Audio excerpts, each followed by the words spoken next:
Chapter 5. SSV Orizaba. It was good to see the Einstein back in action. Hackett was overseeing the war games in CIC, which at the moment was the Einstein leading a charge against the pirate fleet led by the SSV Hastings. Orizaba was not in this battle, but keeping score instead. She also served as the safety net for this drill. Commander Hendricks was giving orders across the room. "Commander, a moment of your time." Hendricks joined him and Hackett pointed to a display showing the Einstein's fleet. "I'd tighten this flank," he indicated a section of the fleet. "I think it's too open, sir. Do you think we should inform the Einstein's CO?" "No," Hackett gave him a look. "Sometimes the best way to learn is to make mistakes, and here we can let them make mistakes galore, sir." "Very well, Commander." One of the junior officers, Second Lieutenant Ronnie Danvers, turned away from her station at this point. "Admiral, you have a priority message from Arcturus Station." "I'll take it at Console 17, Lieutenant." "Aye, Admiral." Hackett sat down behind the console and opened the message. It had been rerouted by the automatic filters on his message system. The message began. From Aaron McKinley to Admiral Stephen Hackett. Subject: MSV Frankenstein. Regarded, Sir Admiral Stephen. I know that you are super busy running the 5th Fleet. The message explained how the MSV Frankenstein had vanished. Aaron very politely asked if he could pretty please send a ship to go looking for it. He chuckled when he reached the postscript. "I attached a drawing of my sensor jammer, in case you ever want to make one of your own, sir." It was a good drawing. He saved it, then turned to Lieutenant Danvers. "Lieutenant Danvers, find me the SSV Ain Jalut." "Aye, Admiral." Danvers got to work while Hackett went to find the database entry on the MSV Frankenstein. Alpha. The control room was a patchwork of various technologies. A Batarian console controlled the station's security feeds. Mbeki was in the chair, searching the old footage. All the live feeds showed an empty space station that had apparently been packed up calmly and evacuated. The only part they couldn't see was Section 13, where the feeds were dead, which was why Mbeki was searching the database. "Commander, I think I've found the last footage from Section 13. "Let's see it," Rodriguez said. The display came to life. It showed a collection of prison cells. Inside the cells were people the pirates had captured during raids. They were a mix of every known species, including 2 Quarians, but when he saw them, Rodriguez frowned. "Those Quarians, something is off about them." "They're identical," Zhukov said. "Normal Quarians use their suits to express their individuality. These 2 are basically wearing uniforms." "He's right," Telos said on the screen. The Quarians drew 2 small energy weapons. They appeared to have hidden them in their suits. In seconds, they blasted themselves out of their cells. The guards responded, but it was too late. The Quarians quickly gunned them down, one set to opening the other cells while the other took the guards' weapons. As soon as that was done, the Quarian turned to the camera and shot it. The image changed to another feed. It showed more guards being shot. At this point, the Quarians had help from the other prisoners, and then the camera was shot again. "That's enough. Let's see the other sections." "Aye, Commander." The prisoners made their way through the space station, wiping out its entire crew. As they did so, the pirate ships that were docked left and ran. Then one of the Quarians walked close to the camera. Telos gasped. "The 7 ghosts, are you kidding me?" "What are you talking about?" Rodriguez asked. "Lieutenant, can you rewind, please?" Mbeki nodded and reversed the footage. "And stop." The image froze to show the Quarian. On their shoulder was an emblem made out of 4 squares and 3 circles. That is the symbol of the 7 ghosts. It's a story the Quarians tell their children to scare them into behaving. "I need to check something in Section 13. If it pans out, I'll tell you." Captain Ayers and Lieutenant Harris the story. "Okay, Mbeki and Barnaby, get this footage to Ain Jalut. Everybody else, we're going to Section 13. Zhukov, you're taking point." "Aye, Commander," Zhukov said. The group left the control room. SSV Ain Jalut. Zara and Harris were watching the footage from Alpha when a priority call came in from the SSV Orizaba. Harris kept watching while Zara took the call. She was surprised to see Admiral Hackett on the screen.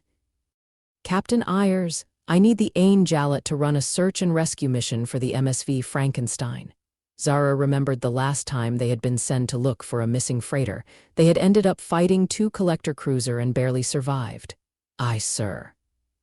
"We're sending you the details now, Captain. Hack it out." The screen went dark, but not for long, because the shore party had entered Section 13. Alpha. Section 13 was full of bodies. This was where the crew of Alpha had been left. The bodies had been stripped of their equipment but not their clothes. They were sorted by species and covered by cloth with the same symbol Telos had seen before. "The 7 ghosts," Telos said, "Commander." Zhukov said, "I've found a working comm terminal. Good. Time to brief the skipper on what we've found." He joined Zhukov at the terminal and activated it. Ayers appeared on the screen and he began telling her what they had found. Chapter 6. Taylor was at the helm, flying the ship towards the last known location of the Frankenstein. Ayers, McKinley, Harris, Rodriguez, and Zhukov were in the briefing room, listening to Telos tell the tale of the 7 ghosts. Okay, most people know how the Quarians created the Geth. That went horribly wrong, and the Geth ended up driving the Quarians from their homeworld of Rannoch.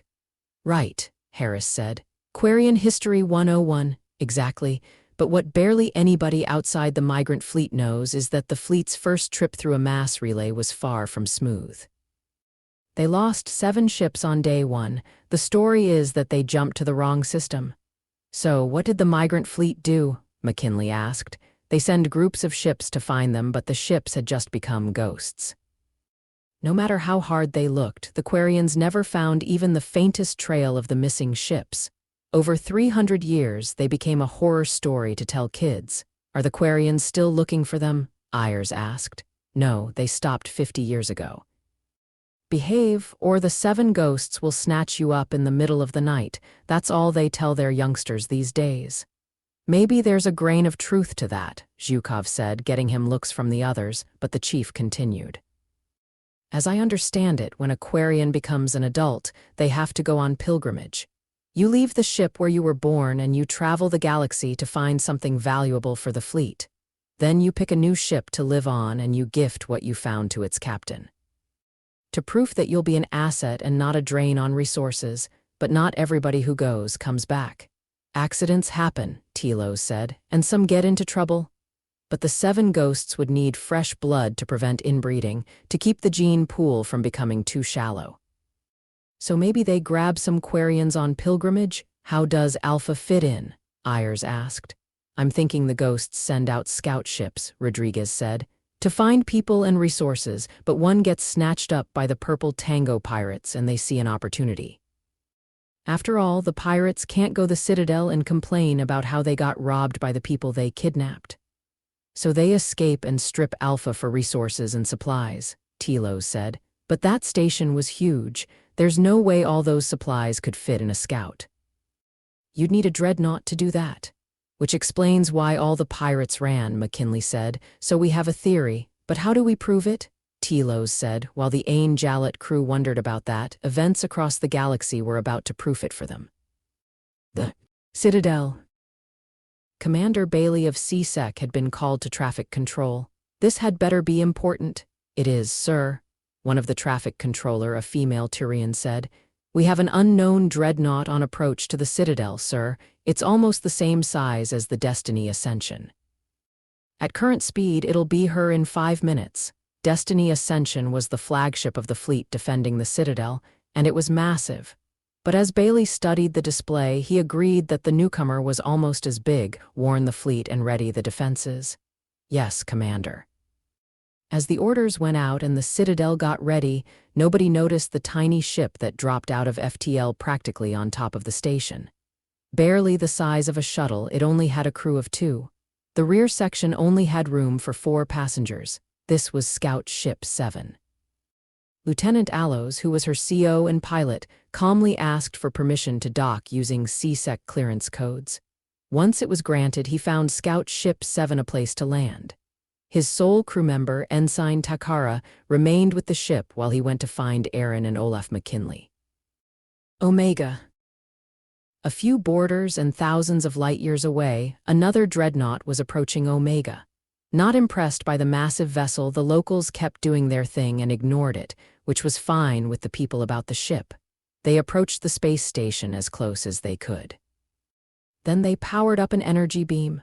Omega had the general shape of a mushroom, with the stem being a collection of cylinders. The energy beam sliced through one of these cylinders, severing part of it from the rest of the station. Before Omega could react, cables launched from the dreadnought and attached to the section that had been sliced off. Then the vessel set course for open space, burning her sublight engines at full capacity. Omega's defenses opened fire, but it was too late. The dreadnought was gone. SSV Ain Jalut. MSV Frankenstein had gone missing in the Vienna system. A desolate system with no resources worth the hassle of mining, it had a population of 6. All 6 lived aboard the system's fuel depot, which was located between the 4th and 5th planet. As Taylor took the ship towards the depot, Zara got the feeling that they weren't going to like what they would find there. "Captain, I'm getting déjà vu," Taylor said. "I know anything on the scanners, Chief?" "Nothing, Captain," Zhukov said from his console. "Just us in the depot, ma'am." "Captain," Mbeki said, "the depot reads as tapped out. It's refueling on automatic, ma'am." "Life signs, Chief. Using our remote access codes to check the internal sensors now." Every major government in Citadel space had emergency codes that allowed them to check on fuel depots. "The reading is 0. Access the security feeds. You know what to look for." "Aye, Captain, looking for signs of an attack." "Mbeki, keep an eye on the scanners." "Aye, Captain." Zara's instincts told her that they were looking at part of a bigger puzzle. Citadel traffic. Control. The unknown dreadnought was just sitting there. It didn't make any aggressive moves, but it also didn't answer any hails. Bailey didn't like the situation one bit. Then, suddenly, the dreadnought transmitted a message. It took a moment for the computer to translate it. The message was in a version of Kellish, the Quarian language. Bailey mentally noted that if Kellish was Dutch, then this language was Afrikaans. He read the translated version out loud. "We are the 7 ghosts of Rannoch. We are not a myth." There was a pause, clearly meant to allow the computer to translate. "Oh, and Aaron and Olaf are coming with us. Bye." And with that message delivered, the dreadnought turned 180 degrees and went into FTL, but Bailey wasn't there to watch it go, because he was already running. As soon as he had heard the message, it had clicked in his head. After Hackett had read the database entry on the MSV Frankenstein, he had called CSEC. The Admiral liked Aaron, but a message from a 12-year-old was not enough to launch an official search. But Captain Karas Shafak, a Turian who had taken over running his old police station, had been on top of things. He had been able to send Hackett an official and detailed report, and because Shafak had looped Bailey in on the request, he had known what the message meant. So the commander ran and hoped he was fast enough.